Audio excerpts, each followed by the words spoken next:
தனயோகம். தனம் என்றால் பணம். பணம் யாருக்கு நிறைய வரும். உதாரணமா தனுசு லக்னம் 2 கூடிய சனி பகவான் 5ல நீசமாயிட்டார். நீசமான சனி பகவான் வக்ரம், எக்கச்சக்கமான பணம், கோடிக்கணக்கில் பணம் சம்பாதிச்சு.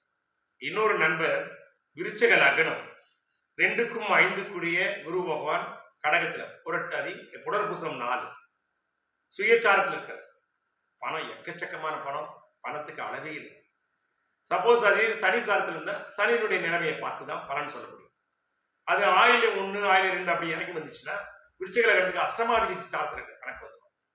அப்போ எவ்வளவு பணம் சம்பாதிச்சாலும் பணத்துக்கு சம்பாதிச்ச பணங்கள் வச்சு காப்பாற்ற முடியாத சூழ்நிலை.